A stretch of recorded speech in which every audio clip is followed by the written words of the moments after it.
Hi friends, டேஸ்ட்டாக சிம்பிளாக கார அவல் கொழுக்கட்டை எப்படி செய்கிறதுன்னு பார்க்கலாமா? அதுக்கு ஒரு மிக்சிங் பவுலில் 2 கப்பு அவலை எடுத்து நல்லா வாஷ் பண்ணி எடுத்து வச்சுக்கோங்க. இப்போ கடாயில் கொஞ்சமாக எண்ணெய் சேர்த்து கடுகு கொஞ்சமாக சேர்த்து பொரிஞ்ச பிறகு 1 ஸ்பூன் உளுந்தம்பருப்பு, 1 ஸ்பூன் கடலப்பருப்பு, 1 ஸ்பூன் ஜீரகம் எல்லாத்தையும் சேர்த்துக்கோங்க.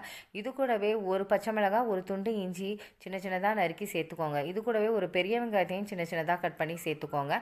கொஞ்சமாக கருவேப்பிலை, கொத்தமல்லி தலையும் சேர்த்து நல்லா கலந்துட்டு கொஞ்சமாக தேங்காய் துருவலையும் சேர்த்துக்கோங்க. இப்போ தேவையான அளவு உப்பையும் சேர்த்து நல்லா கலந்து விடுங்க. கலந்துட்டு ஆற வச்சுட்டு இப்போ அவளோட சேர்த்து அவளுக்கு தேவையான கொஞ்சம் உப்பையும் சேர்த்து நல்லா அவள் மசிஞ்சு நல்லா கலந்து விடுங்க. கலந்து விட்டுட்டு இப்போ கொஞ்சமாக எடுத்து இந்த சைஸில் ரெடி பண்ணி வச்சுக்கோங்க. இப்போ ஒரு இட்லி தட்டில் இதே போல் எல்லாமே செஞ்சு எடுத்து வச்சுக்கோங்க. இப்போ இதை இட்லி பாத்திரத்தில் ஒரு 10 நிமிஷம் வேக வச்சு எடுத்தீங்கன்னா டேஸ்டியான அவல் கார கொழுக்கட்டை ரெடிங்க.